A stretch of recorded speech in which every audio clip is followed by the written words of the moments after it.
Kakinada NFC రోడ్లో గల భక్తిరస సంగీత సంస్థ సత్కళవాహినిలో 3 రోజుల పాటు నిర్వహించిన గురు పౌర్ణమి వేడుకలు ఘనంగా ముగిశాయి. మూడో రోజు ఉత్సవాల్లో భాగంగా స్వామివారికి ప్రత్యేక పూజలు, అభిషేకాలు శాస్త్రోక్తంగా జరిగాయి.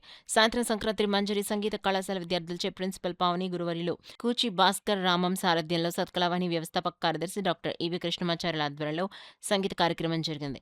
కార్యక్రమంలో ముగింపు సందర్భంగా సంగీత కార్యక్రమంలో పాల్గొన్న సంగీత పాఠశాల చిన్నారులకు సత్కళవాహిని సభ్యులచే బహుమతి ప్రదాన ఉత్సవం జరిగింది. ఈ సందర్భంగా డాక్టర్ కృష్ణమాచార్యులు మీడియాతో మాట్లాడారు. కార్యక్రమంలో తురగా సూర్యారావు, డాక్టర్ గరికపర్తి నమశివాయ, నాగమణి, కాకి నాగమణి, కుంజికా లక్ష్మి తదితరులు పాల్గొన్నారు.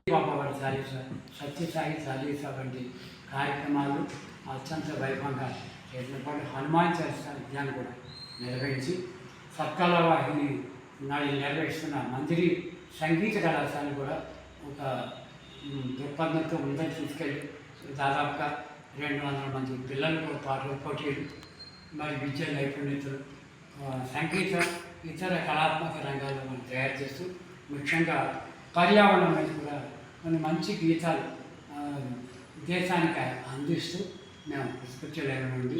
ఈ 3 రోజుల కార్యక్రమాలు కూడా 28, 29, 30 నాటితోటి మాకు ముగిసాయి. ఇక్కడ అనేక మంది భక్తులు పాల్గొనడం, విశేషమైన అన్నదానం జరిగింది. దాంతోపాటు ప్రముఖులు కొందరు ఇందులో తప్పనిసరి హాజరై సత్కళవాహిని అభినందించున్నారు.